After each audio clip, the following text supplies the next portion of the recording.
Buenas tardes a todos. En 2 minutos vamos a comenzar. Estábamos esperando que terminaran de unirse los asistentes. Ya están ya están los panelistas. Entonces, 2 minutos y comenzamos a las 5:10 muy puntualmente. Gracias.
Buenas, buenas tardes a todos. Muchas gracias por estar aquí reunidos.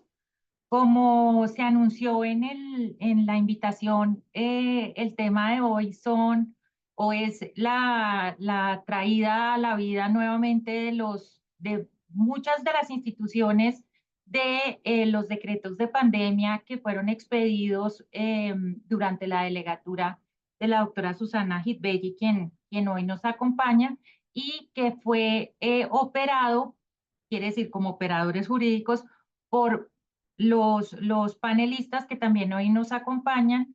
Está acá la doctora Susana Hidbelli, a quien todos conocemos. La doctora Susana es abogada de la Universidad del Rosario, tiene un LLM en Derecho de los Negocios, eh, fue delegada en Derecho de los Negocios de la Universidad de California, está admitida como abogada en la práctica de Colombia y Nueva York y es Insol Fellow. Fue delegada a la Superintendencia en Procedimientos de Insolvencia hasta diciembre de 2021 y actualmente ejerce como asesora en materia de insolvencia, litigios complejos y arbitraje. Lideró las reformas al régimen de insolvencia para afrontar los efectos de la crisis derivada de la pandemia que resultaron en la expedición de los decretos legislativos 560 y 772 y los decretos reglamentarios que también fueron expedidos para complementar a esa normatividad y a la que nos referiremos eh, en unos momentos.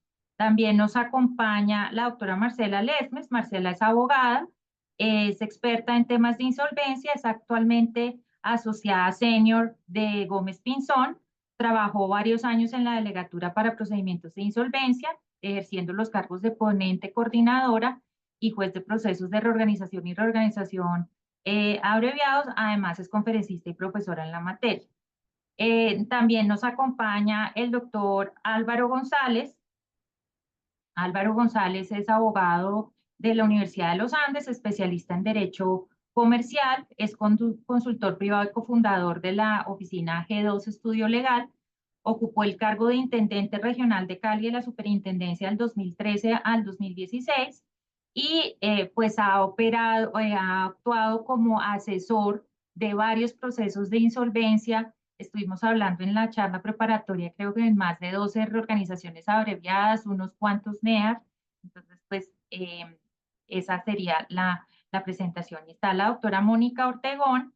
La doctora Mónica Ortegón, ella es abogada especializada en Derecho Comercial, es auxiliar de justicia en los cargos de liquidadora y promotora de la Superintendencia de Sociedades, conciliadora en Derecho e Insolvencia de las Cámaras de Comercio de Bogotá y Manizales, miembro del Colegio de Abogados Comercialistas y fundadora y directora de la compañía Elión Inversiones, dedicadas al sector inmobiliario y a la asesoría jurídica empresarial. Y también nos acompaña el doctor Gustavo Piedradita, que es vicepresidente de la Cámara de Comercio de Bogotá en el área de resolución de conflictos, quiere decir todo lo que tiene que ver con conciliación, y el centro de arbitraje, pues el Centro de Arbitraje y Conciliación de la Cámara de Comercio de Bogotá, es profesor y conferencista invitado en diversas universidades. Entonces, bienvenidos a todos los panelistas, gracias por haber aceptado esta invitación. Y simplemente como como una pequeña reflexión para dar inicio a este webinar, y darles la palabra a ustedes y ir adelante con la dinámica que establecimos para el día de hoy. Efectivamente, pues pensamos que para la fecha de este webinar la ley ya iba a estar sancionada y publicada y por ende en vigor. Sin embargo, pues todavía no ha sido sancionada. Estamos pendientes de esa sanción, pues porque pasó lo más difícil, que era pasar por el trámite legislativo. Y hace unos días en el encuentro y también en el grupo de auxiliares de la justicia y de Escuela de Insolvencia, el doctor Carlos Andrés Arcila nos compartió pues el texto definitivo conciliado de lo aprobado en el Senado de la República, en el Congreso, perdón. En, este, en estas normas que han sido traídas nuevamente, y quiero, por eso si ustedes vieron el flyer, decían, revivieron el NEAR, el salvamento, el descargue, todo esto, pues dando como dos cosas queríamos hacer notar. Uno, que no es una institución nueva, sino que está siendo revivida por medio de esta ley. Y segundo, pues que no revivió todo, revivieron algunas cosas, otras no, que yo creo que a eso nos vamos a referir en algunos puntos del webinar de hoy. Y también como resaltar que si bien funcionaron y si bien creo que todos podemos llegar a la conclusión que muchos de ellos funcionaron mejor que otros, ¿sí? Porque no todo funciona igual.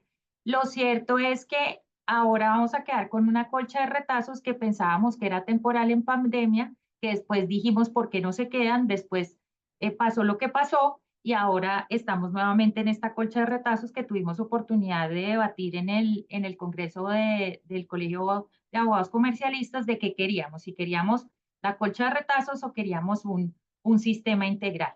Pero independientemente de eso, hoy por hoy tenemos lo que tenemos, estamos esperando que lo sancionen, y cuando esto entre en vigor, seguramente se van a suscitar, por ejemplo, una cosa bien particular, van a volver a suspender términos en la super para poder reorganizar los grupos, como pasó cuando se cayó la prórroga de los decretos, o cómo vamos a funcionar, va a haber más jueces, cuáles van a ser esos jueces, bueno, en fin, una cantidad de preguntas que surgen en torno a la aplicación de estos decretos.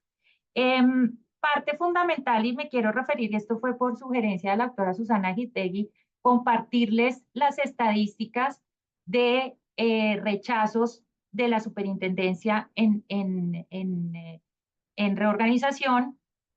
Aquí vamos a compartir, ustedes saben, siempre lo compartimos en el encuentro, las estadísticas de causales de rechazo, y esto tiene que ver con dos temas. Entonces, si podemos ver en la parte de reorganización persona jurídica y persona natural comerciante, se analizaron 92 casos que han sido rechazados.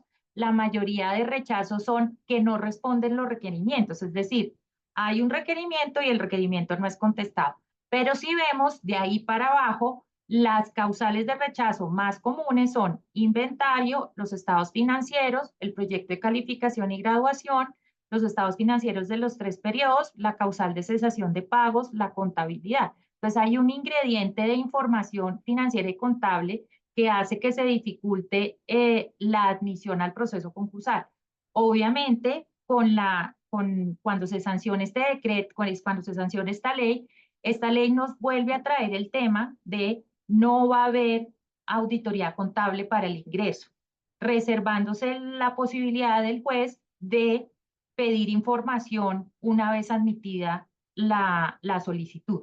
Entonces, ¿será que esto nos va a permitir que se acceda con más facilidad al concurso y haya menos rechazos? Y lo otro es que de pronto lo que nos muestra esto de que no responden requerimiento es que de pronto se utiliza la solicitud incompleta, que eso también lo hemos hablado en otras ocasiones, para efectos del artículo 17, pero después no se ve necesidad. En liquidación de judicial de persona jurídica también encontramos que las 3 primeras causales son estados financieros de corte, los estados financieros de los 3 periodos y el inventario. Nuevamente, el tema de información. Y reorganización de persona natural no comerciante, que es la controlante, pues vemos ahí que una de las causales es el sujeto al régimen de insolvencia en condición de controlante si no lo cumple. Y la legitimación, y bueno, ahí ya en reorganización de persona natural no comerciante, ya no es la contabilidad lo que impide, pues porque no tienen obligación de llevar contabilidad, sino otras causales. Obviamente esto lo vamos a tener que ver con los ojos cuando se sancione también la ley que modifica el régimen de persona natural no comerciante, porque ahí hay un cambio en los sujetos a los que se les aplica esta ley. Entonces, simplemente esto como reflexión, ¿qué va a pasar? La primera reflexión sería, ¿qué va a pasar con la aplicación de los decretos pues la aplicación de la ley cuando sea sancionada frente a esas causales de rechazo? Si efectivamente vamos a ver un cambio en las causales de rechazo o no, o las causales de rechazo van a seguir siendo las mismas. Yo no sé, nosotros hicimos una estadística de cuánto tiempo se estaba demorando la superintendencia para admitir reorganización y teníamos un promedio de 58 días. Ese cálculo lo hicimos abril o mayo de este año. 58 días para admitir. Uno diría, no es tan largo como cuando la doctora Susana llegó, que me acuerdo que teníamos admisiones que se podían llegar a durar 8 meses, ¿no? Obviamente no estamos tan desfasados en tiempos, pero sí será importante cuando entre en vigor la ley hacer este mismo recuento de causales de rechazo para saber efectivamente si estamos ante un cambio de paradigma o si vamos a seguir en lo mismo. Entonces, la dinámica que escogimos hoy es que desarrollamos unas preguntas y van a ser al azar. Todos los panelistas tienen las preguntas. Mariana, si nos dejas ver la ruleta, a ver qué pregunta le sale a la doctora. Vamos a darle la palabra a la doctora Susana Gisbegui, que es la madre natural de estos decretos que han revivido a través de este proyecto de ley. Listo. Listo, Mariana, si quieres, dale a la ruleta a ver qué nos sale.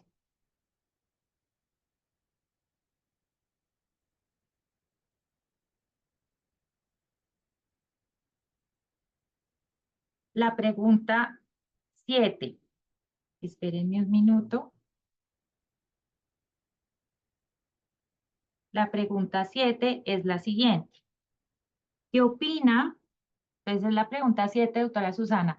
¿Qué opina respecto de que la reorganización abreviada sea solo por cesación de pagos? ¿Pierde el efecto preventivo la ley?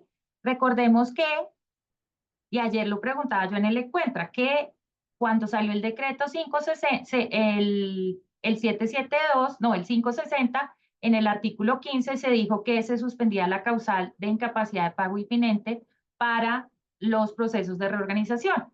Entonces todos decíamos, o yo la analogía que hacía era, claro, no tenemos muchas camas, la superintendencia es el hospital de las empresas, quiere decir que solo el que realmente esté enfermo, es decir, ya en cesación de pagos, puede acceder a la superintendencia de sociedades y todos los demás debían ir a los mecanismos del NEAR o del PRE que sí se podían, a los que sí se podía acceder a través de,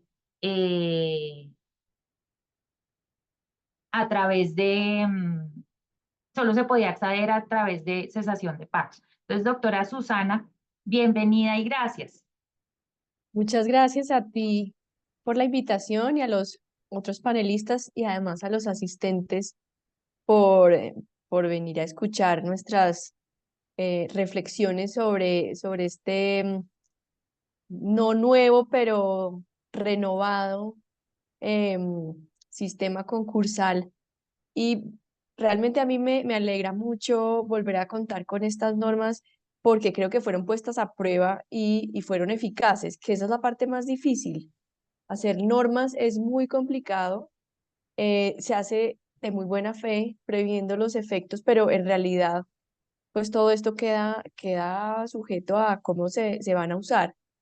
Yo creo que es una lástima que las pequeñas empresas no puedan acceder al régimen abreviado por incapacidad de pago inminente, porque pues no debería ser un obstáculo para un proceso que ha comprobado también que es apropiado para las pequeñas empresas. Ahí la doctora Lesmes tuvo una gran experiencia en atender este tipo de deudores que llegan con menos herramientas en algunos casos o en la mayoría de los casos que las empresas que ya tienen asesores, asesor financiero, asesor jurídico, personas que normalmente trabajan en el ecosistema de insolvencia.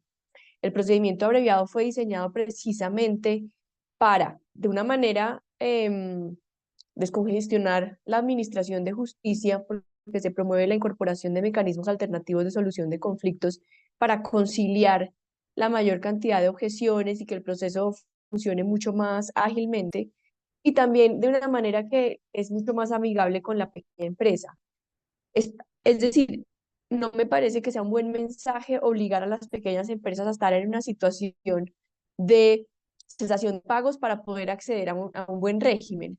De alguna manera, el dilema que pasaría un empresario en estas circunstancias es, podría irme oportunamente y anticiparme a una situación de insolvencia, pero tendría que tomar el camino largo solo por la causal, o entonces me toca sentarme a esperar a estar en cesación de pagos para poder acceder al régimen que resulta más apropiado.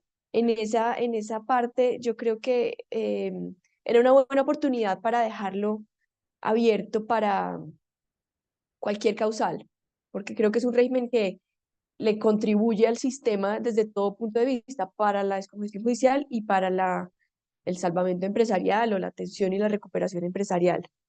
Muchas gracias, doctora Diana. Listo, Susana, gracias. No sé si alguno de los panelistas quiera sumar alguna idea a la respuesta de la doctora Susana. No, Diana, yo creería que estoy totalmente de acuerdo con la doctora Susana. No sé si fue un ejercicio de poca reflexión legislativa y fue un traslado de más o menos un copy-pega de lo que había antes y lo que se quiso revivir frente a la causal de incapacidad de pago inminente, que ciertamente es una causal preventiva, debe ser la favorita de los empresarios y se le cercena la facultad a los pequeños empresarios, como dice la doctora Susana, de no poder acudir a esta causal y esperar a construir la causal de cesación de pagos. Pero yo creo que fue un ejercicio, en mi opinión, viendo la norma, un poco de falta de reflexión legislativa. No sé por qué, cuál sea la causal, teniendo en cuenta que los presupuestos para haberla excluido ya desaparecieron, que era que el hospital estaba lleno y ya el hospital, digamos, no está tan lleno, pues aunque muy a pesar de que la superintendencia dice en sus estadísticas que las insolvencias son mayores en esta época que en la época de la pandemia, lo cual creía que tiene una explicación ya diferente. ¿Sí? Esa quería hacer como esa pequeña acotación. No sé, le quería preguntar al doctor Gustavo que si con esta restricción se mejora la expectativa para que los micro y pequeños empresarios acudan al mecanismo del PRE y quizás un poco entender yo no he aplicado nunca un PRE, lo confieso, de ser un pecado, pero cuál es la expectativa de la Cámara de Comercio cuando opere esto, no tengan la reorganización, es posible que se disparen los PRE y ahí viene un tema de costos también, que quizás muchas veces influye en la decisión del microempresario o pequeño empresario. Pues muchas gracias. Primero que todo, un saludo, doctora Diana, y un saludo a todos los que nos acompañan. Pues yo debo decirle primero que me siento como si estuviéramos en pandemia otra vez. El tema y la charla virtual, me falta el tapabocas y ya estaríamos listos. Pero en realidad yo estoy muy optimista, muy positivo, pero además muy contento de volver a hablar de este tipo de temas porque cuando uno tuvo la oportunidad como la tuvimos nosotros en momentos tan difíciles, cuando veíamos que los empresarios estaban a punto de quebrarse, que los comerciantes llegaban buscando una solución a su situación y que veían el procedimiento de recuperación empresarial ante las cámaras como una verdadera oportunidad que además funcionó, porque eso es lo más importante, es que ya lo pusimos a prueba. Y nosotros en Bogotá tuvimos más de 75 casos donde encontramos realmente que habían acuerdos. ¿De qué tipo? De todos los tipos. Grandes empresas, pequeñas empresas, medianas empresas, restaurantes, empresas de consultoría, es decir, había de todo. Yo ni siquiera podía decirles, no, es que estaba enfocado para uno o para la otra. Y en todas funcionaba. Entonces, cuando uno se da cuenta que en realidad es una herramienta importante, que es una herramienta que se utilizaba y que es una herramienta que funcionó, pues no puedo hacer nada diferente sino a celebrar como en realidad lo entendemos así, que esto esté activo. ¿Cuántos y si se van a disparar? No tengo ni idea, porque le voy a contar lo que pasó. Cuando estábamos a punto de, estoy hablando de junio del año 2020, cuando funcionó, nosotros pensábamos lo mismo, ¿no? Que ya, que salga rápido, que la superintendencia nos firme a nosotros el reglamento de funcionamiento para que echemos a andar esta vaina rápido, que deben estar 500 casos a punto de llegar, y no pasó eso. Entonces pasaron casi que 2 meses, casi 3 meses para que llegara el primero, y después empezó a llegar el segundo, y no fue tanta la afluencia como lo hubiéramos esperado. Entonces, yo esperaría que sí, seguramente las expectativas que tenemos son muy altas. Les digo, por ejemplo, de lo que piensan las cámaras y las cámaras de comercio, de las 57 cámaras, todas tenemos las mismas expectativas, por lo que, básicamente por lo que digo y por lo que reitero, vimos que funcionó. Y cuando uno se da cuenta que tiene una herramienta para ayudarle al empresario más rápido, más eficiente, más corto, desprovisto de un montón además de formalidades, porque el PRES tenía eso, el PRES era muy eficiente, muy efectivo y lo funcionábamos y lo movíamos muy rápido, pues creo que la expectativa es alta. Y en lo demás, bueno, ya veremos a ver. Obviamente hay un montón de situaciones que estamos también pendientes, como ustedes lo planteaban en la pregunta inicial y en las otras preguntas, que si es una colcha de retazos, que quedamos, es decir, yo aquí lo que puedo decir es, lo veo desde el punto de vista de una herramienta de salvación al empresario y lo veo muy positivo. Muchas gracias, Gustavo. Marcela. ¿Cómo estás, Diana? Buenas tardes a todos y gracias por la invitación. Yo creo que todos estamos emocionados de levantamiento que estamos volviendo a tener, porque sin lugar a dudas, 85 participantes. sin lugar a dudas, lo que se hizo con los decretos fue una cosa muy fuerte en el régimen concursal. Veníamos con una ley muy buena, considero que la ley 1116 en términos generales es muy buena y somos referentes a nivel internacional, pero sin lugar a dudas necesitábamos un empuje para poder ver otras cosas que se estaban presentando. Volviendo a la pregunta del tema de la incapacidad, también coincido con como lo indica la doctora Susana, que en estos casos que el empresario, el pequeño empresario, no pueda tener la posibilidad de entrar a insolvencia por incapacidad de pago inminente va a ser un inconveniente. El 90% de las insolvencias en Colombia son de pequeños empresarios. Entonces, por supuesto, sí habrá un tema de afectación a la igualdad, que porque los grandes sí y los pequeños no. De todos modos, también celebro que estos procesos se hayan revivido. nos enseñaron muchísimo, como lo decía la doctora Susana, gracias a ella también tuve la oportunidad de dirigir estos procesos de abreviados en Bogotá, en la superintendencia en Bogotá. Y lo que aprendí, yo creo que aprendimos todos los abogados que tuvimos que estar en esos procesos, fue máster avanzado en insolvencia. Los casos, tener audiencias mañana y tarde todos los días. Yo llegué a hacer unas 200 audiencias, todo mi equipo lo trabajamos porque también el equipo participaba en estos temas de conciliación, que fue tan bueno que se extendió a las grandes empresas. Porque si bien los jueces ya venían siempre a la audiencia y decían, bueno, vamos a conciliar y se hacía una labor importante en ese momento de conciliación, se tomó esto como modelo para empezar a conciliar las objeciones en las grandes empresas. Entonces, de pronto sí, no me gusta el tema de que no vaya a haber incapacidad de pago para los pequeños empresarios, pero es un proceso que ayuda muchísimo, ayuda a descongestionar.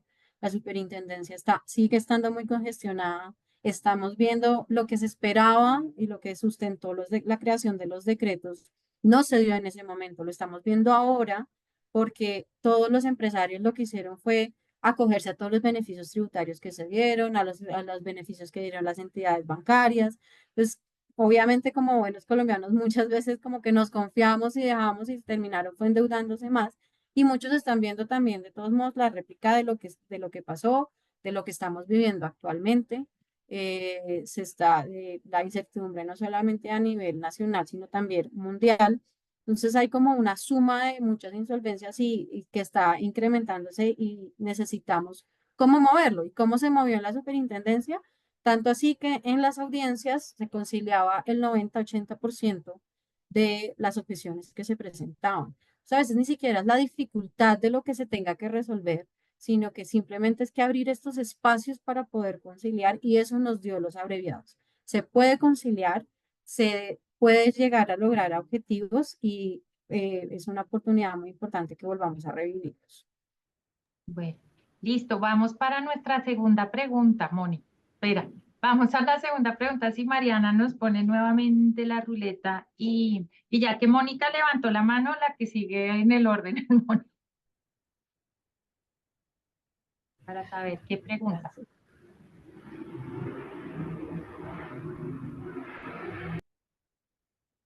Ya, la 4.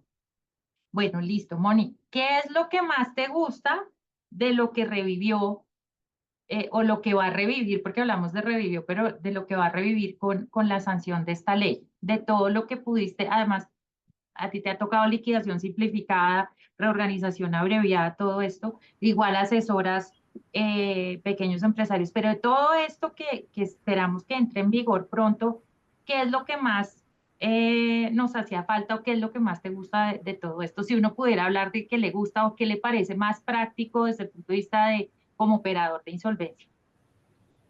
Bueno, buenas tardes a todos los que están conectados. Muchas gracias, Diana, por la invitación.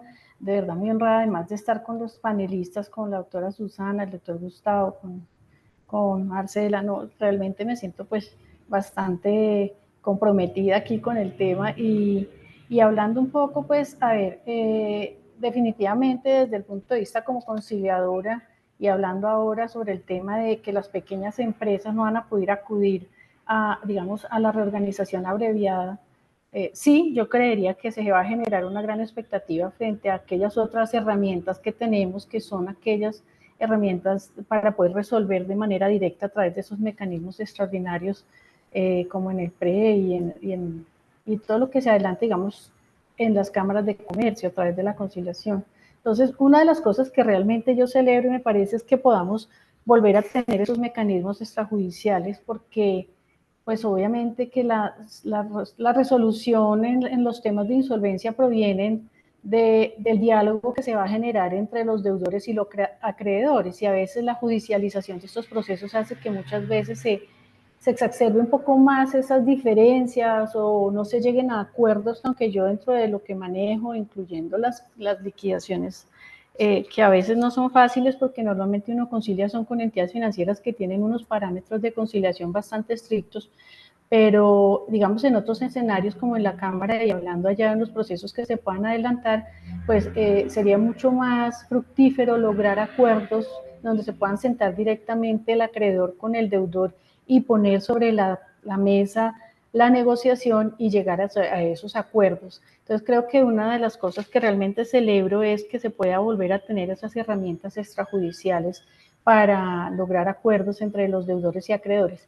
Y como, digamos, también como auxiliar de justicia en la superintendencia, pues obviamente la liquidación simplificada para mí fue una herramienta bastante importante porque empezando por los términos que se tenían en la liquidación simplificada, redujo muchísimo el tiempo para lograr uno lo que básicamente uno quiere lograr en una liquidación, que es el inventario, inventariar, evaluar, vender, adjudicar. O sea, eso es como que básicamente lo que uno busca hacer para que asimismo esos activos vuelvan a integrarse a la economía.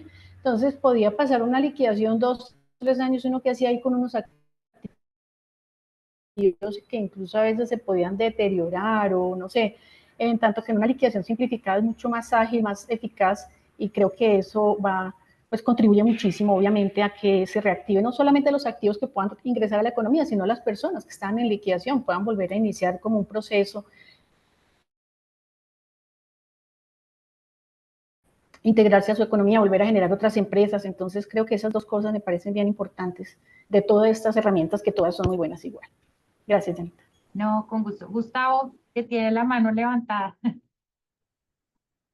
Tengo la mano levantada, pero no es para que me toque en la ruleta la próxima pregunta. Simplemente para decir, No, tranquila, para no se decirle, asusten, no se asusten. sí, es que eso de la ruleta me asustó y todo. Pero no, yo iba a decir lo siguiente, creo que hay dos cosas rescatables a mi juicio. Lo primero, y creo que Mónica lo comentaba, la congestión en la superintendencia entiendo que es muy fuerte.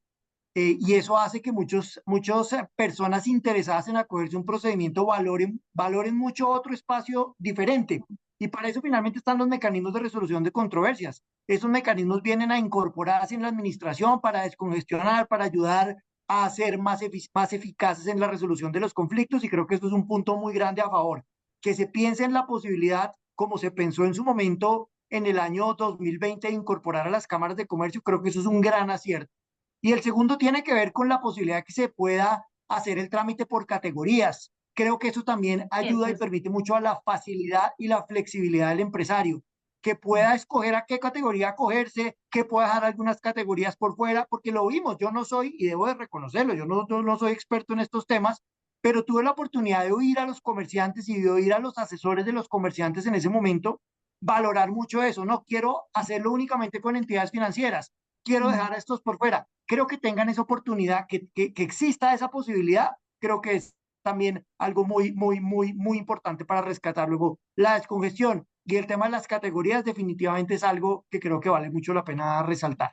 yo creo, y para darle la palabra a Álvaro, yo creo que el tema sectorial fue un hit, ¿sí? Y me acuerdo que un profesor español sacó un artículo en un periódico español contando que en Colombia se había aprobado una norma que permitía hacer acuerdos sectoriales porque es como controlar la onda expansiva de la insolvencia, es decir, hasta dónde quiero que llegue, porque muchas veces mi problema no son los proveedores, o no son los trabajadores. ¿Por qué tengo que involucrarlos en ese desgaste que es el proceso? Entonces, sí creo, Álvaro.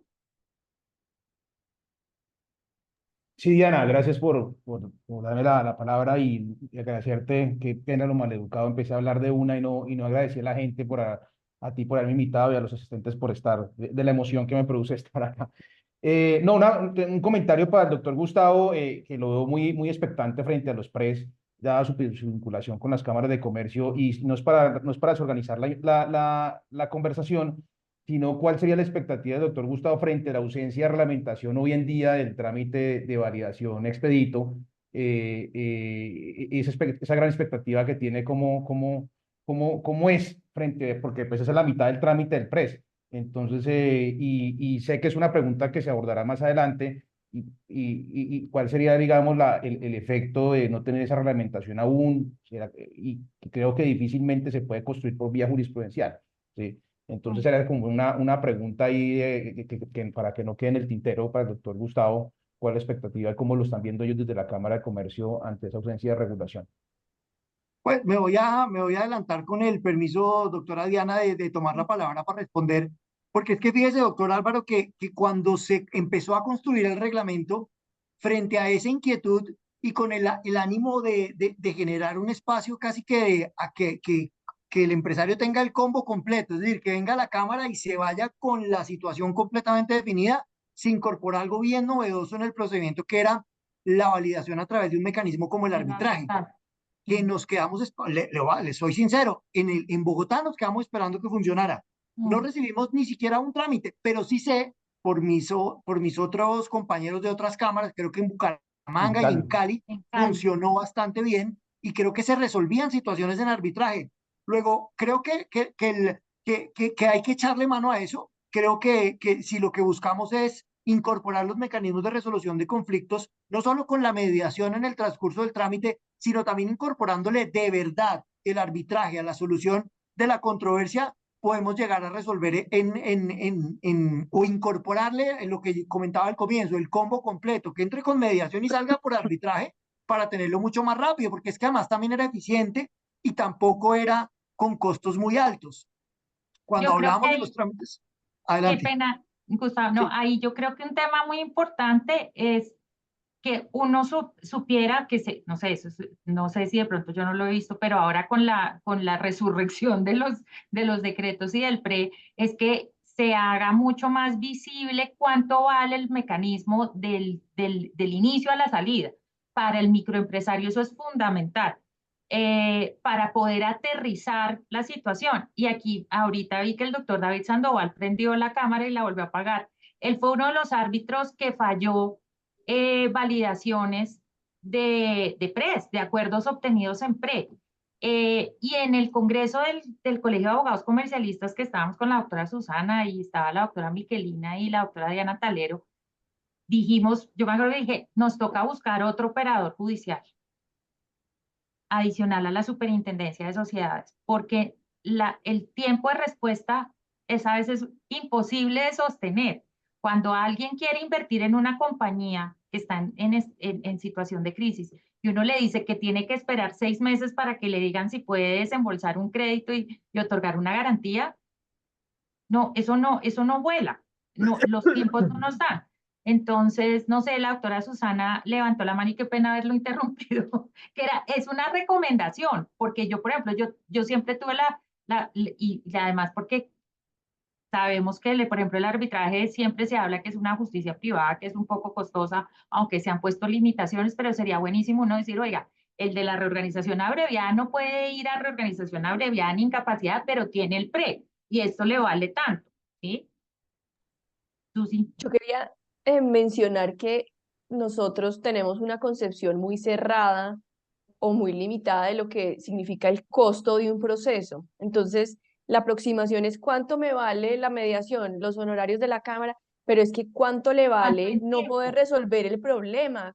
Una empresa en insolvencia bloqueada por 2 años No. versus, es decir, creo que en la insolvencia tenemos en Colombia, digo, y en Latinoamérica, como una concepción donde le negocian muy duro, por ejemplo, los honorarios al abogado, pero, es decir, están ahorrando donde no hay que ahorrar muchas veces porque usted no va a hacerse una operación de corazón abierto y va a tratar de renegociar los honorarios del mejor cardiólogo, porque es que es una situación crítica. Entonces, ¿dónde está realmente no verlo como un gasto, sino como el valor que tiene el proceso? ¿Cuánto me vale en términos del valor que además recibo versus lo que me cuesta estar en esa situación, ¿cierto? Cuánto me cuesta vivir 2 años con cáncer y ver qué pasa versus ir al eh, mejor especialista que me resuelva el problema y seguir adelante? Pero no lo vemos así, lo vemos en un tema de agonía y de tiempo De y pronto de ahorrar inmediata, y como al corto plazo. al corto plazo, pero al largo plazo, porque es que es una solución de presente eso y después vemos qué hacemos y no sé cuánto me va a costar la solución. Y muchos casos llegan así, donde nosotros los abogados pasan de un lado a otro y dicen, no, me metí acá y no supe por qué me metí, y esto me costó la empresa, me costó los proveedores, es decir, ¿cuánto cuesta una mala cirugía Sí. en estas circunstancias, ¿cierto? Entonces hay que ver más como cuál es el valor y no, cuando uno le está presentando las opciones al cliente, no es como, no, es que la cámara, eso vale, cuesta el gasto y no hay plata, no, espérese, es que, ¿dónde vamos a poner la plata poca que tenemos? ¿Dónde retorna más el valor? Ahí hay que tener como una visión más estratégica y más financiera y más de resolución realmente del problema. Sí. Marcela levantó la mano y ahorita volvemos a la ruleta. Creo que el doctor Gustavo quería intervenir antes. Gustavo, Sí, pero adelante, dale tú primero y ya ahorita. Vale. Pues la doctora Susana toca un tema muy importante que nos hizo repensar cómo vemos nosotros el derecho de insolvencia en Colombia. Porque como ya lo mencionaba, ya se veía, cuando llegaba un deudor y venga, asesóreme, ayúdeme, estoy mal. Como no métase y ahí congela todas las deudas y eso de aquí a que quede confirmado el acuerdo pasará tanto tiempo. Y tanto tiempo es bastante tiempo. Pero ¿qué hay detrás de todo eso? Estamos en un país, como lo mencionaba, donde las pequeñas insolvencias son muy importantes. Una insolvencia de un pequeño empresario en una ciudad pequeña, los efectos son abismales y van hasta directamente al mismo empresario. Y entrar en insolvencia no está bien visto. De una vez los acreedores entran en insolvencia, esto es lo peor, se cuando quebró. lo más normal durante la vida de una empresa es que se quiebre mínimo unas 3 veces para que pueda seguir creciendo. Entonces eso nos ayudó a cambiar como ese estigma de que eso es malo y lo que pasa es que estos procedimientos entre más largos pueden ser mejor y más bien es que hay que moverse y hay que negociar y hay que buscar mejores logros y escenarios de negociación entre las partes y no simplemente congelemos la deuda, no solamente lo que va a ser en el acuerdo, sino lo que dura el procedimiento. Entonces eso nos dio el NEAR, eso nos da el abreviado, son procedimientos mucho más rápidos que se centran en el problema y de todos modos buscan es, vamos a pagar. Y eso nos dio, digamos, hablando de que nos gusta que se haya revivido la flexibilización en los pagos. Obviamente el tema de la prelación legal pega y le pega a muchos, pero vimos cómo se empezó a usar esta flexibilización y con eso los mismos deudores era que lograban los votos, porque antes no se podía, entonces solamente se aplica el artículo 41, entonces búscate el 60% para que logres que mejorar la prelación legal y había mucha restricción. Pero si tú sabes que los que están en la cola son los que te van a votar y los necesitas, porque en un abreviado un acreedor puede valer muchísimo, más que las sociedades más grandes, que entonces si está en quinta clase, no, pero es que te va a pagar en 10 años, no. Entonces eso nos ayudó también a empezar a negociar y a cambiar esa visión de para qué es el derecho de insolvencia. Ahí simplemente para todos y que lo estuvimos hablando ayer, esa es la parte del encabezado del artículo tercero del proyecto de ley o de la ley ya aprobada en el Congreso, que fue el que trae los mecanismos de capitalización, de descargue, de todo esto, pero que en la parte inicial dice que flexibilicen los plazos de pago de las obligaciones, pagos a los acreedores de distintas clases de forma simultánea o sucesiva, y mecanismos de alivio financiero, eso funcionó. Y cuando se cayeron los decretos, me acuerdo que decíamos nosotros, ¿y ahora cómo vamos a hacer para poder tener esa flexibilidad que no da la ley 1116, Gustavo? Es que tocaron ahorita y creo que fue Susana un tema bien relevante que es en el que uno termina, ¿no? El costo. Entonces, ¿esto cuánto cuesta y cuánto me cuesta? Y creo que ahí hay un punto que tenemos que vale la pena tratar y es diferenciar entre un servicio con costo y un servicio con costo. Pues costo tiene, ¿es costoso? Pues yo no sé.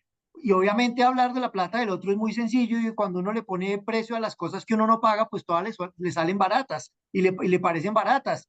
Pero fíjense ustedes que uno de los grandes elementos interesantes que tenía este procedimiento de recuperación empresarial era justamente el precio, porque fue pensado para todo el país, fue pensado para comerciantes de Leticia, de Honda, de Bogotá, de Cali, de Barranquilla, es decir, tenía una tarifa y era casi, les puedo decir que el gran porcentaje, yo creo que el 75% de los procedimientos que nosotros manejamos eran procedimientos de mínima cuantía, es decir, el comerciante pagaba 1 millón de pesos por todo el procedimiento. 500.000 de honorarios del mediador, 500.000 de honorarios para la Cámara, gastos administrativos, y se acababa. Y cuando se quería ir al arbitraje, fíjense ustedes que era la mitad del valor pagado al comienzo, es decir, pagaba 500.000 pesos. Entonces no son porque nosotros tenemos incluso, y me toca constantemente hablar de esto, tenemos metido y tenemos pensado que es que el arbitraje es una cosa carísima. No, tiene costo, sí, tiene costo, pero yo ¿por qué estoy pagando? Estoy pagando por resoluciones rápidas, especializadas, eficientes, prontas, y lo traemos a un procedimiento de estos donde tenemos al comerciante a punto de reventarse económicamente, con todos los acreedores llamándolo constantemente, pues creo que ahí estaríamos hablando, pues sí, tiene costo, pero no creo que sea tan costoso. Sí. Listo. Ahora otra vez con la ruleta. Le toca al doctor Álvaro González.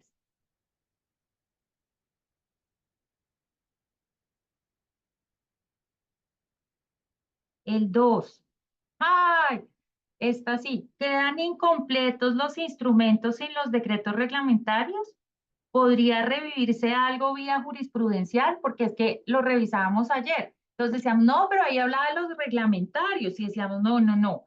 Aquí quedaron, en la parte inicial quedaron legislación permanente, el 560, el 772 y los reglamentarios. Pero cuando uno va al objeto, quedó solamente el 560 y el 772 y no quedaron los reglamentarios. Entonces, ¿qué va a pasar?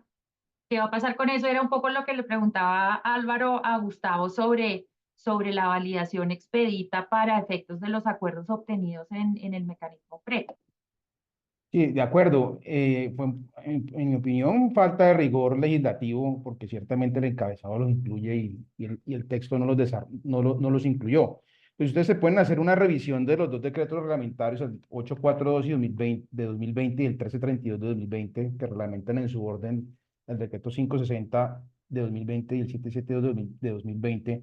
No, uno no ve una necesidad, pues, que haya habido una reglamentación luminosa, no reiterativa de la norma, en mi opinión, no. ¿Sí? Si ustedes miran el artículo, empecemos con el artículo segundo, pago anticipado de pequeñas acreencias, fue una figura que lamentablemente fue excluida.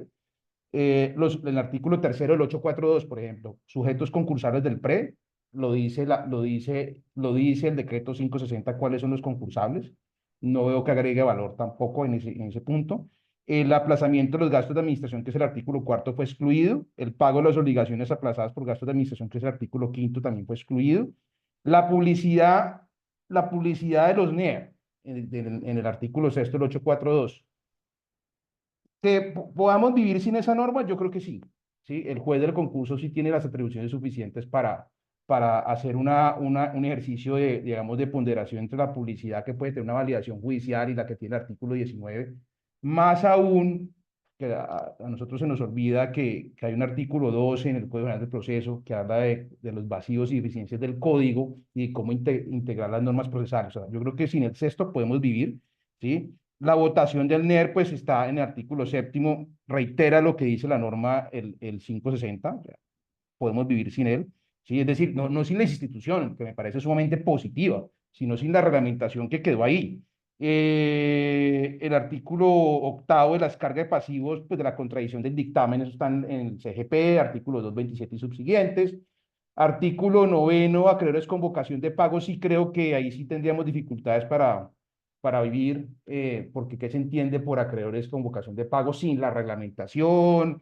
Empiezan las discusiones de 10 abogados con 10 posiciones diferentes sobre acreencias con vocación de pago, y yo creo que este es un espacio en que sí vamos a extrañar mucho la reglamentación, ¿sí? El artículo décimo, el decreto de suspensión temporal de la liquidación por adjudicación, pues fue excluida la nueva ley por obvias razones.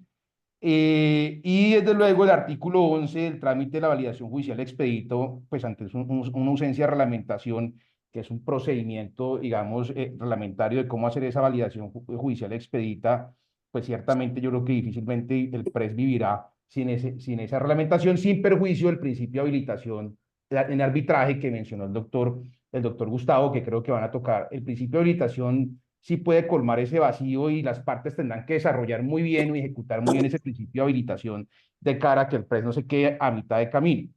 Y desde luego la procedencia del arbitraje, yo pienso que también va a tener, no, sin la reglamentación difícilmente se podría aplicar. Y si nos vamos al 1332, ¿sí?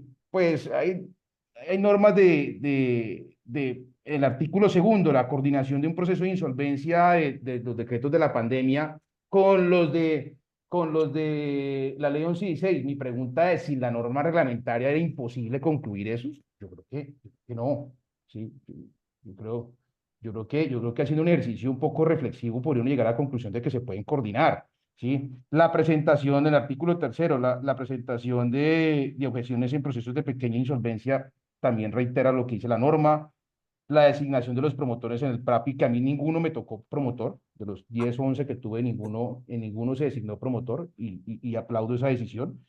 Eh, no creo que haya necesidad de que podamos vivir sin esa reglamentación, ¿sí? Y como ustedes ven de este balance, son todas repeticiones, en mi opinión. No quiero sonar soberbio con el legislador reglamentario, algunas bastante innecesarias, ¿sí? El artículo quinto, obligaciones especiales de los deudores cuya actividad es la construcción de vivienda, le impone unas obligaciones formales que deben cumplir.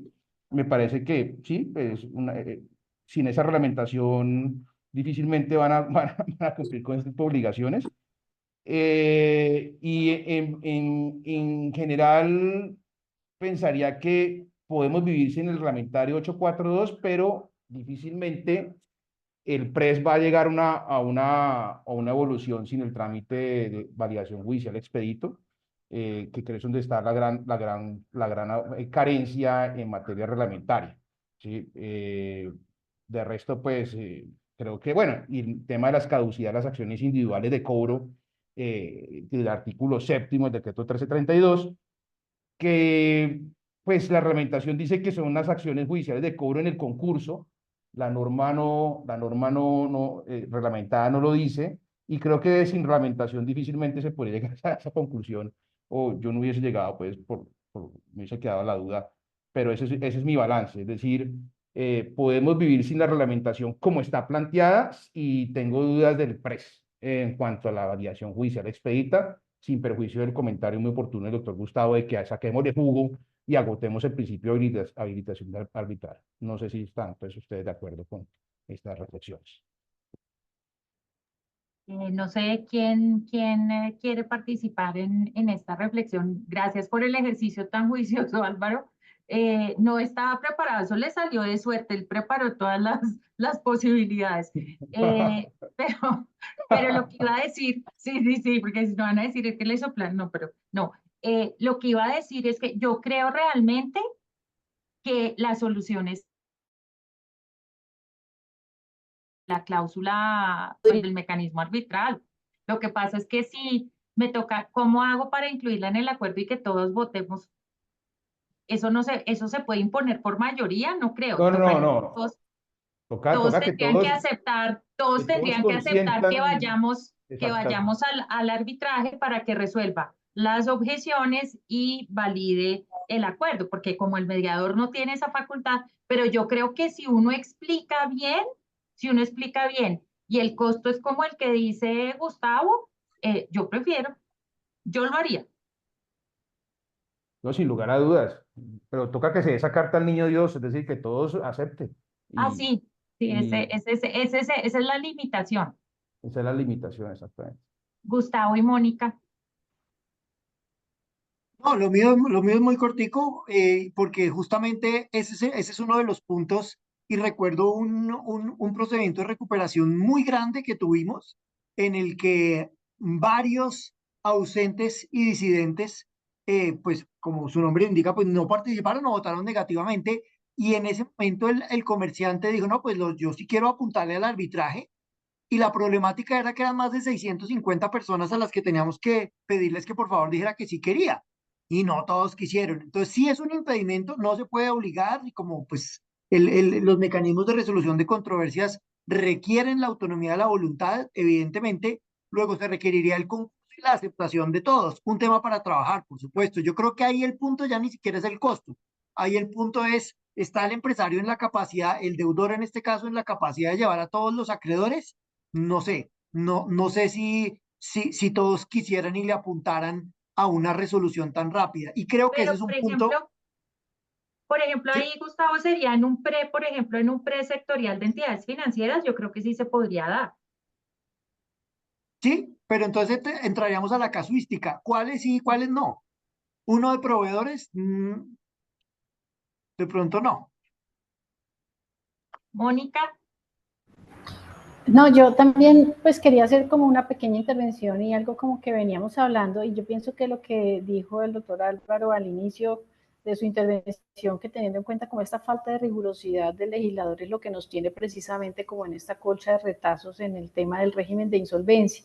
Creería yo que obviamente a través de, digamos, la jurisprudencia sí podríamos empezar a llenar muchos vacíos, como se hace en la insolvencia de persona natural no comerciante, que me ha tocado, pues por experiencia, vivir una cantidad de circunstancias que tienen muchos vacíos y todo se va resolviendo con la jurisprudencia. Entonces, ¿qué dijo el juez acá? No, es que el de Manizales dijo una cosa y acá se dijo otra, pero entonces, ¿qué vamos a unificar? Pero digamos que con lo que tenemos, es lo que tenemos que trabajar ahora y creería pues que tenemos todavía en este régimen, tenemos como cosas muy buenas y podríamos, por vía jurisprudencial, pues de pronto regular algunas cosas que quedan con esos vacíos. sí. Bueno, listo, le toca a la doctora Marcela Lesmes. Listo, Mariana.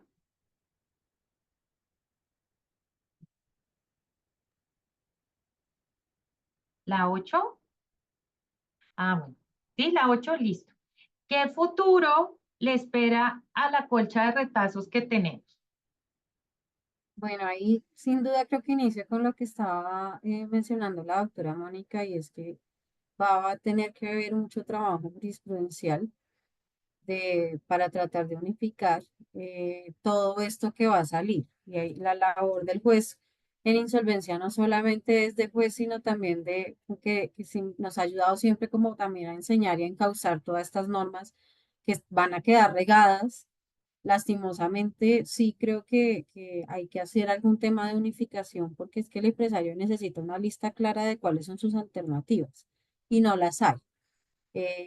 Yo creo que también sería muy bueno que haya algún tipo de asociación, superintendencia de sociedades, cámaras de comercio, que permita dar a conocer esos beneficios de los PRES, porque muchos yo nunca los conocí, salvo por las conferencias que asistía en su momento, pues estaba dentro de la superintendencia de sociedades y yo decía, qué chévere esto, qué interesante.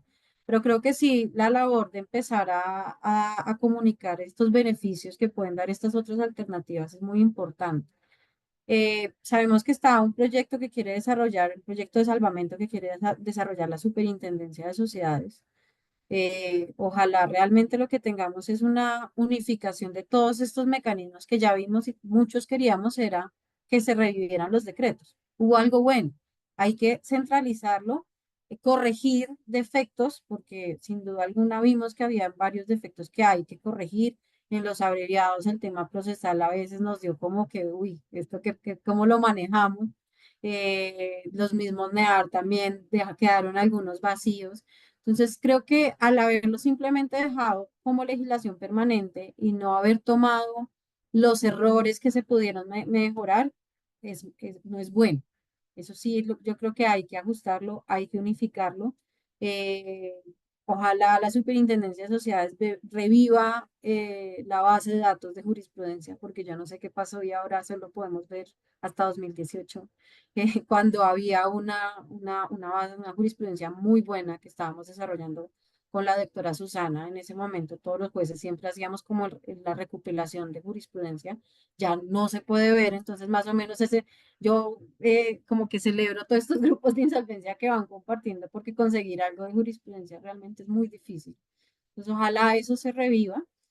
Los diplomados, que si bien ya no son obligatorios para los auxiliares, van a tener que tratar de dar y de aclarar muchas dudas que se pueden llegar a generar.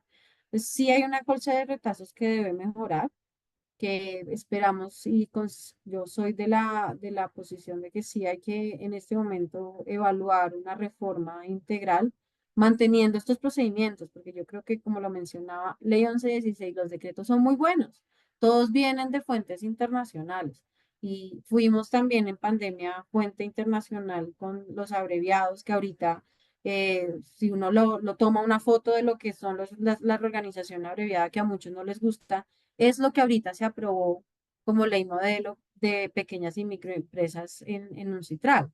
Entonces, es muy bueno, dio resultados, pero queda muchas cosas muy regadas que deben unificarse.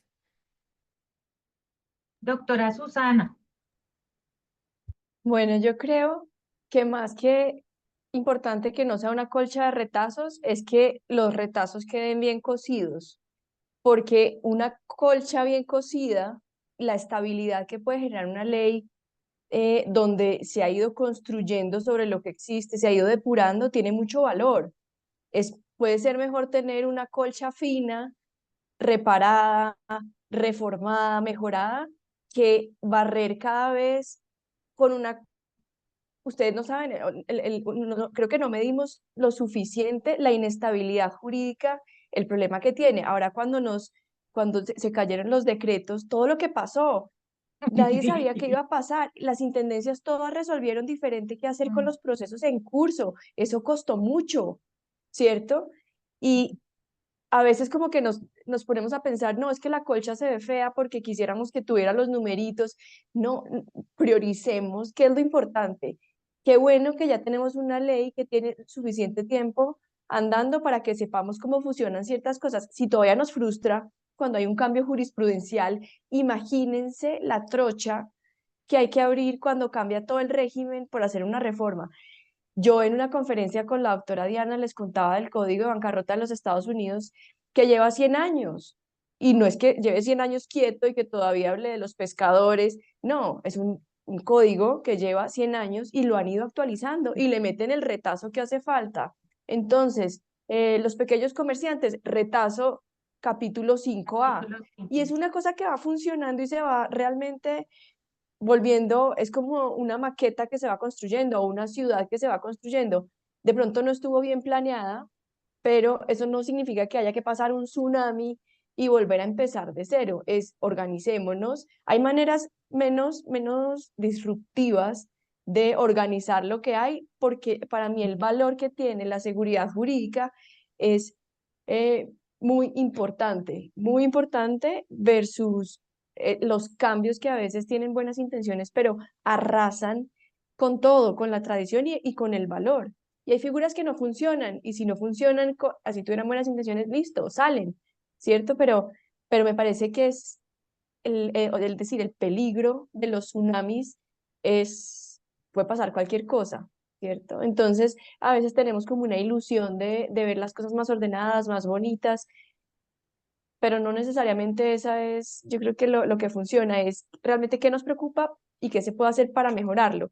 Cambiar como o curar síntomas en vez de arrasar con todo. Esa es mi aproximación. Me gustan las colchas bien cociditas. Sí, ahí yo digo, no hemos hablado de tener una colcha fina, si se pudiera decir, con unos buenos puntos, pero yo digo también de colcha de retazos, cuando subimos un poquito más y miramos cómo es todo nuestro sistema concursal. No solamente estamos hablando del comerciante, hablemos de lo que ha pasado con las EPS, IPS y lo que decíamos ayer. ¿Será que cuando revivan el PRE, cuando salga la ley, algunas de esas IPS o EPS que también estaban excluidas van a acudir a ese mecanismo del PRE? ¿Será que, por qué? Porque no tienen sistema de recuperación. Entonces creo que cuando decimos que el sistema concursal debería ser más homogéneo es para que no existiera tantas reglas con tantas diferencias, que si es servicios públicos, que si es salud, que si es, sí, yo soy más de la línea, eso lo dijimos en la charla, yo soy más de la línea de crear algo que sea mucho más integral. Hay que recordar una cosa, que Colombia siempre en sus legislaciones desde el 89 en adelante, siempre ha recogido lo bueno de la ley anterior y lo ha plasmado nuevamente. De la 550 tenemos los derechos de voto, de la 550 tenemos la modificación de prelaciones con mayoría, tenemos una cantidad de cosas que siguen vigentes hoy. La 550 sigue vigente para algunas entidades. Entonces, es quizás poder tener un sistema mejor articulado. Y hay algo que quizás nos produce esta inseguridad jurídica y es la capacidad de interpretar del juez, ¿sí? La capacidad de interpretar del juez y a quien designan de juez, ¿no? Porque eso es lo que genera esta inestabilidad jurídica, porque uno dice, ah, no, la superintendencia seguía una línea y de pronto llega una audiencia y, ajá, y cambiamos la decisión. Entonces uno dice, ¿será un tema normativo? ¿Será que la norma no quedó lo suficientemente bien escrita que permite que se interprete así? Pero bueno, esa es una reflexión que todos hacemos. Vamos a ir hasta las 6:30, vamos a hacer una última ruleta, a ver, para que cada uno conteste. Esa es general, tranquilos. Vamos a abrir la ruleta, a ver cuál nos sale, y ahí les doy a cada uno 2 o 3 minutos para contestar la pregunta. Ya, Mari. Nos está ayudando Mariana Rodríguez, que es nuestra diseñadora de Rivera Andrade y de Encuentra. Y delegada de Juegos, Rifas y De Rifas, Espectáculos. Juegos y Espectáculos de la Alcaldía de Chapinero. La pregunta 5. ¿Qué no hubiera revivido? Es decir, algo que no hubiera revivido a pesar de esto, o qué le pareció bien que no hubieran revivido, que eso también lo estuvimos hablando, porque el ejercicio, yo para poder entender que no habían, yo lo que hice fue marcar mis decretos, tacharle a con los que trabajamos en pandemia, tacharle los que no quedaron, o por la memoria fotográfica para saber que no quedó recuperado o revivido en esta nueva tanda. Gustavo. Yo más que no hubiera revivido, yo creo que hay algo que yo hubiera hecho distinto y voy a hablar básicamente de la recuperación empresarial ante las cámaras, y es que el proceso se pudiera radicar en la Cámara de Comercio que el deudor considerara. Quisiera hacerlo. ¿Por qué? Porque muchos también lo veíamos mucho, y no es que yo esté queriendo decir, no, es que todas para Bogotá, no, pero a veces el deudor sí quería ir a una cámara que entendía un poquitico más robusta para el procedimiento que tuviera. Y a veces las cámaras de comercio son 57 cámaras, todas muy diferentes, no todas son iguales.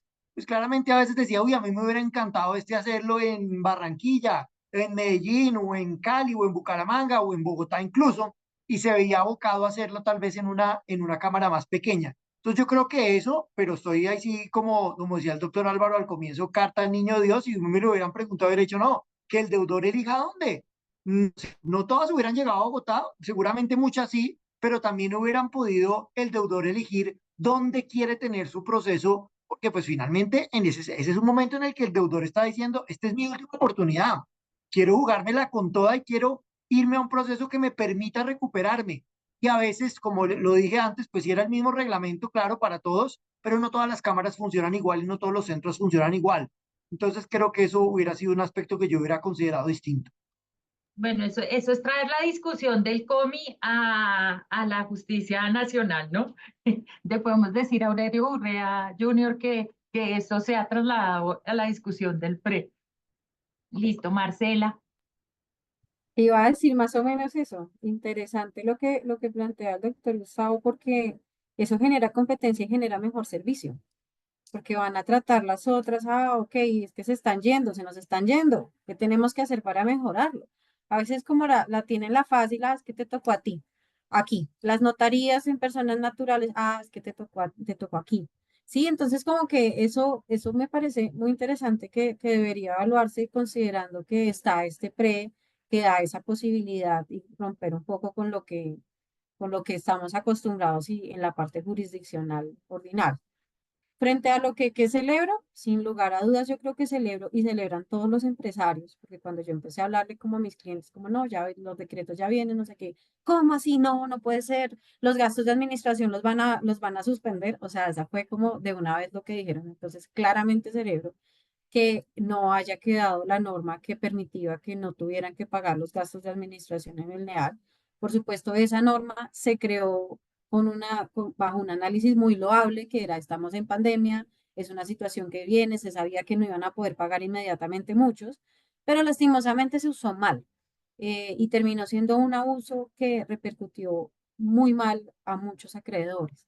Entonces, celebro que no haya estado ahí, celebro que no se haya mantenido la vigencia o como no se mantuvieron los decretos reglamentarios, el tema de que no tuvieran en cuenta el registro de garantías mobiliarias de las medidas cautelares.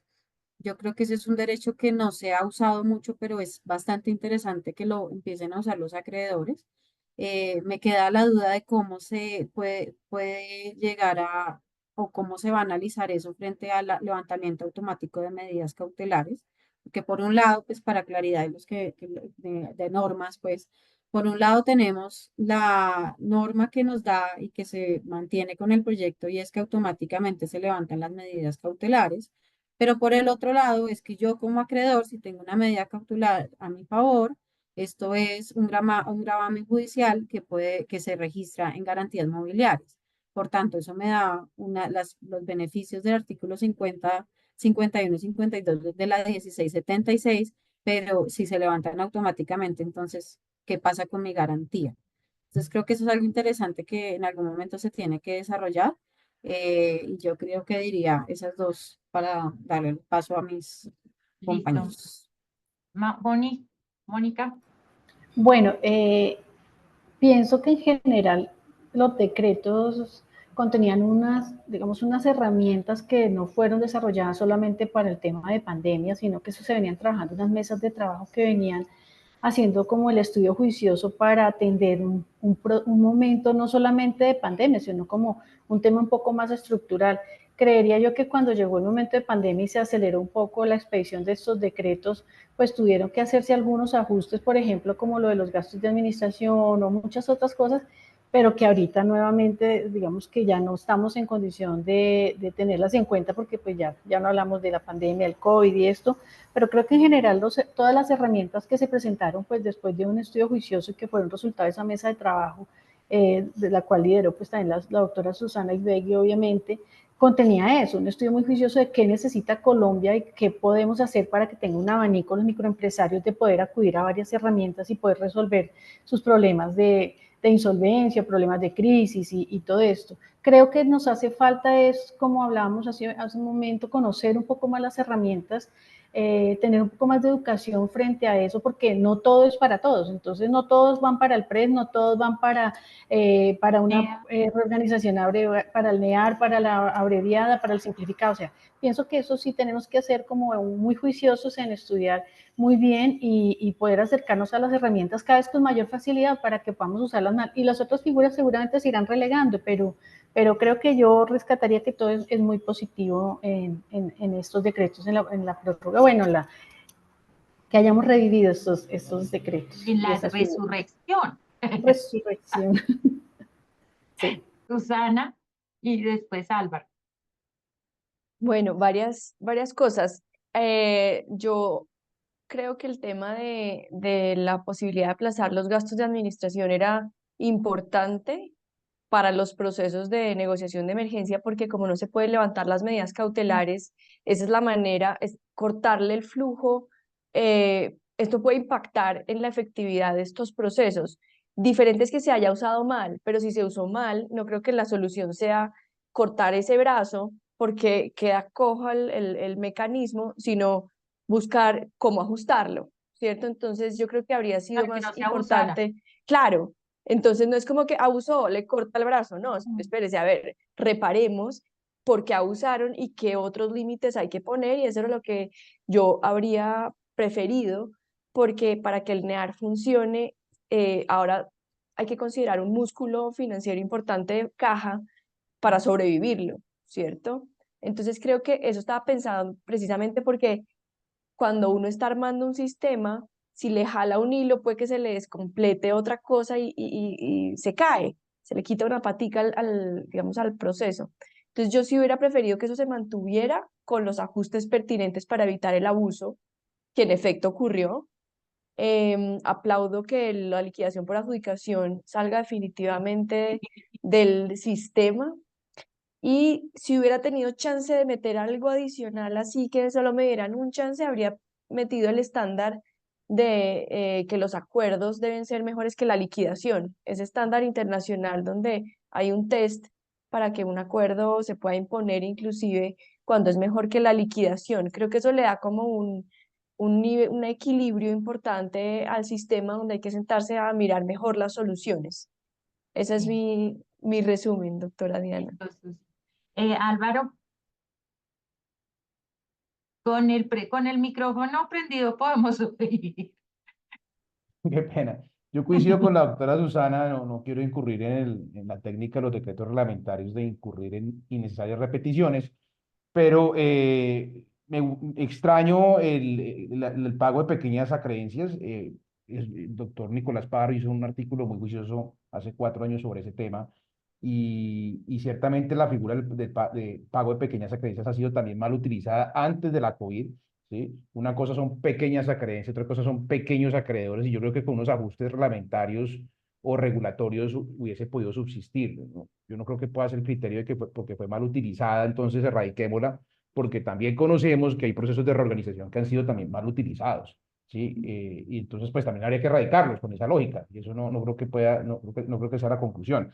Extraño eso y que hubiese quedado, coincido también con los gastos el aplazamiento de los gastos de administración, que era una figura útil para estos deudores del NEA. Estoy absolutamente de acuerdo con la doctora Susana. Y de las que más, digamos, me gusta, si hubiese que salvar una, que no es la pregunta del webinar, salve alguna figura, porque todas van a desaparecer, yo salvaría el NEA. Esa es la posibilidad de poder negociar con categorías, me parece absolutamente genial.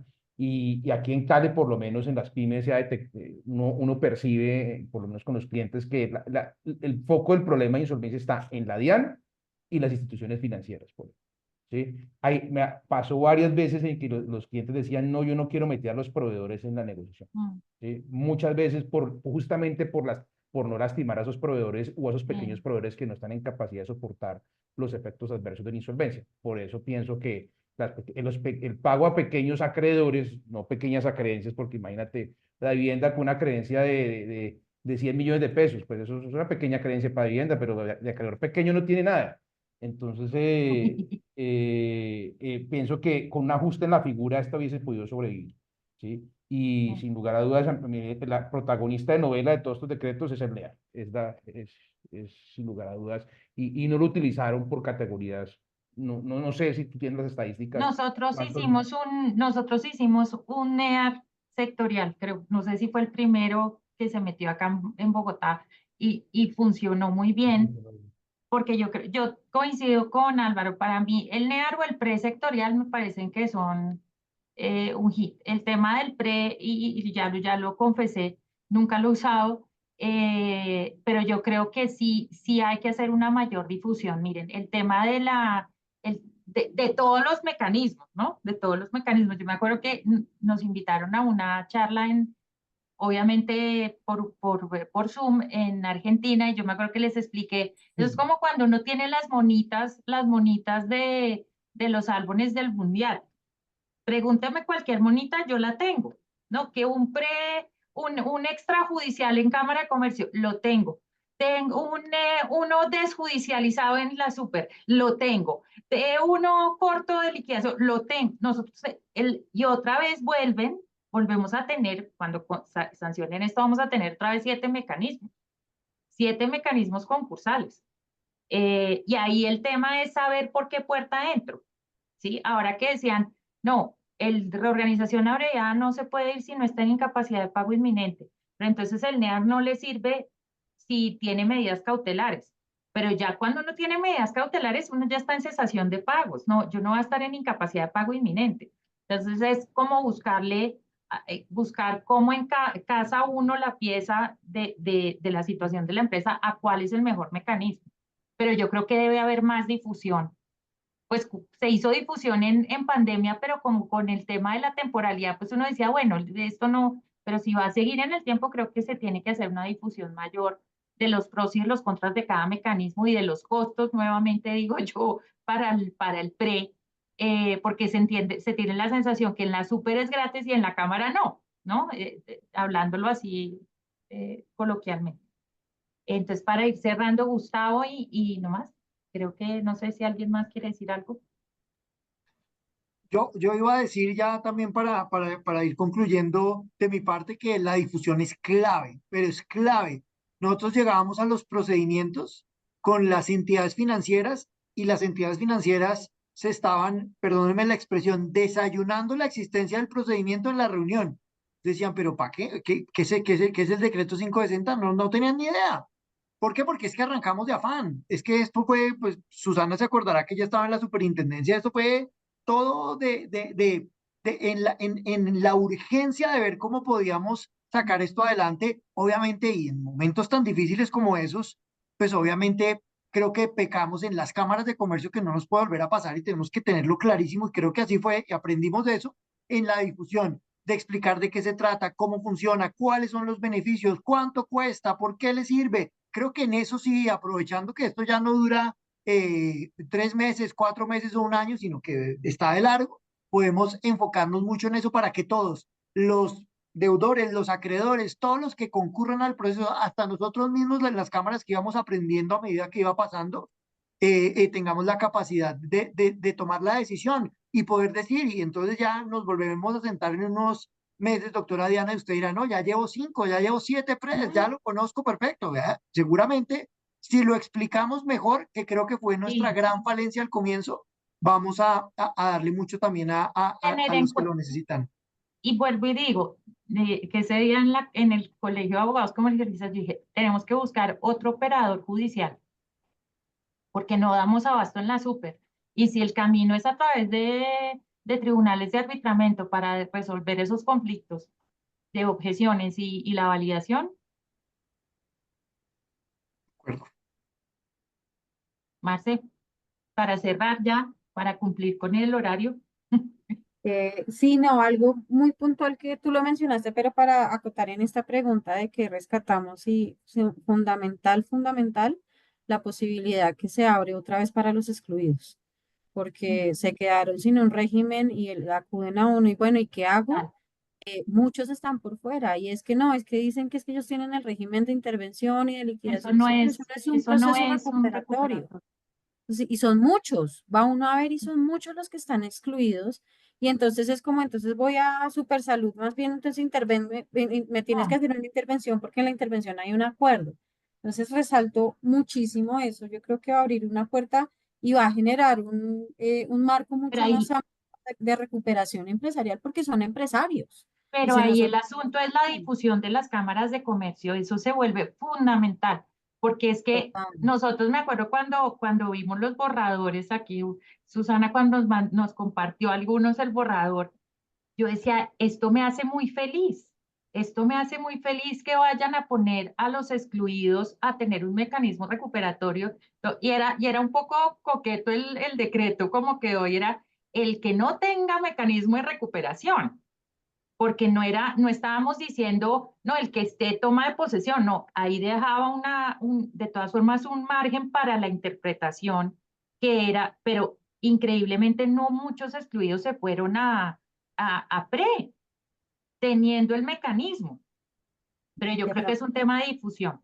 Yo creo que sí, por desconocimiento. Y por otro, sin lugar a dudas, también el tema de autorizaciones para no tener que ir al juez del concurso a estar pidiendo autorizaciones de pago por el 5%. Eso estaba ayudando muchísimo a los empresarios, porque congelar toda la deuda y no poderle pagar a los trabajadores, a los proveedores. Es que eso es algo que el empresario tiene que seguir. Y eso genera una buena práctica de la que el empresario, inclusive para los demás acreedores, empiece a decir, bueno, tengo capacidad, voy pagando. Entonces, eso que lamento Pero que esa no la se de haya, flexibilización no quedó, por esa es eso, digo, esa terrible. lamento que no se haya Mm. mantenido, Claro. porque Es que nos, es no pensar en la congestión de la super. ¿Cuánto, ustedes que trabajaron en la superintendencia, Álvaro, Susana y Marcela, cuántas, me acuerdo que hablábamos y aquí creo que vía Betty González también les podríamos preguntar, cuántas de las radicaciones eran solicitudes de autorización de esos pagos y los levantamientos de medidas cautelares que afortunadamente ese sí se mantuvo? Pero esos dos solicitudes, yo creo que no sé cuántos eran, el 20% de los memoriales que se radican en los procesos de insolvencia, una cosa así, y con la escasez de recurso humano que siempre se ha denunciado desde la super, pues eso quita movilidad al proceso y le quita movilidad al empresario. La reorganización es para que el empresario pueda trabajar, pero si para pagarle a un proveedor le toca pedir una autorización que se puede tomar 6 meses, es Total, un poco sí, de acuerdo, complicado. lamentamos, ay, perdón que dije que sí aceleraba, lamento sin lugar a dudas que esto no quedó, sí me sorprendió cuando estaba viendo el proyecto y y vi que eso no quedó porque eso ayuda a descongestionar mucho, entonces pues ojalá sí se reviva ese tema pronto porque nos estaba ayudando bastante. Listo, Moni, para despedirnos. No, pues así como conclusión, porque la pregunta era, ¿regresaron todos estos superhéroes y ahora qué? Pues a trabajar para conocerlos más, para aprovecharlos al máximo, para saber a cuál le podemos aplicar a cada empresa, tener como mayor amplitud.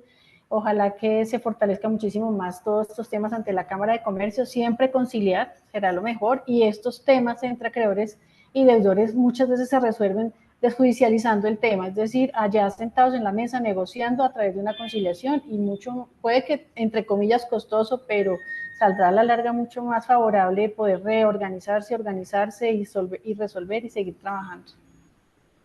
Listo. Sí, sí me parece, desde la pregunta inicial, yo creo que todos tenemos que trabajar en difusión, en que se conozcan los mecanismos bien para saber a qué aplicar, ¿sí? Y, y pensar, sigo pensando, ese es mi perorata de hoy, el operador judicial diferente, para que opere más rápido, realmente.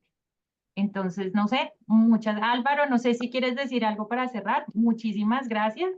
Creo que ha sido muy dinámico. La idea no era hacer, si de pronto estaban esperando que diéramos un repaso de los decretos o algo así, era como reflexionar para lo que viene y cómo podemos sumar entre todos, más en la situación actual del país de incertidumbre, que estamos viendo con preocupación cuántas consultas hay o cuántas personas están acogiéndose a insolvencia.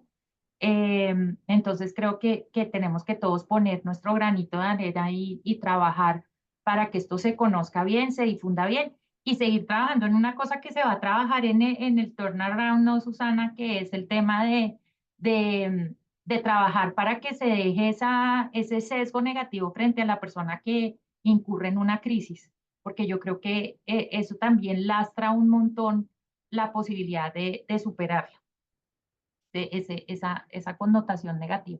Entonces, gracias a los 5 panelistas y que gane Colombia el sábado. Muchas gracias a Uy, que todos. así Gracias, sea. Diana. Muchas gracias, Diana, y a todos. No, muchísimas gracias a ustedes. Nos vemos. Buena Gracias. noche. Chao. Ahora la capacitación en los pres.